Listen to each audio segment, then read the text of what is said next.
Why? Why would someone stage their own stabbing and set off a manhunt for an attacker who never existed?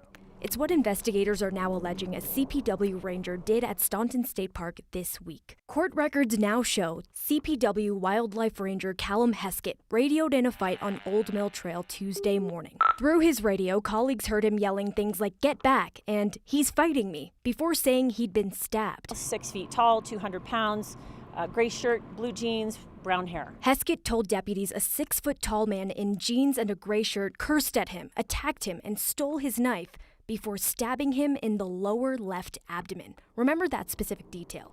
The call triggered a massive multi-agency SWAT response for a day-long manhunt that shut down the park. Investigators searched for a suspect who was never found. 2 men were even detained and questioned, but neither of them matched the description. Investigators noticed problems with Heskett's story. His clothes were clean, despite him saying he'd been wrestled to the ground. There were no defensive wounds. And when he was pressed, he admitted to leaving out key details, blaming painkillers for the lack of memory. Heskett said yes when investigators asked to look at his phone. And in his search history, Google searches for 3.5-inch stab wound to the lower left quadrant.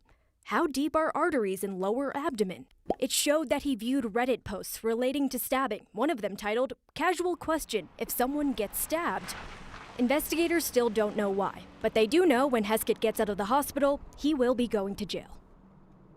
So I confirmed tonight Heskett is still in the hospital. He now faces 6 charges, including attempt to influence a public servant, false reporting, and official misconduct. A little background on this guy. He's 26 years old. He'd only been with Parks and Wildlife since May, and before that he worked as a Lafayette police officer for 7 months, so very short-lived employment history. Ria Jha, 9 News.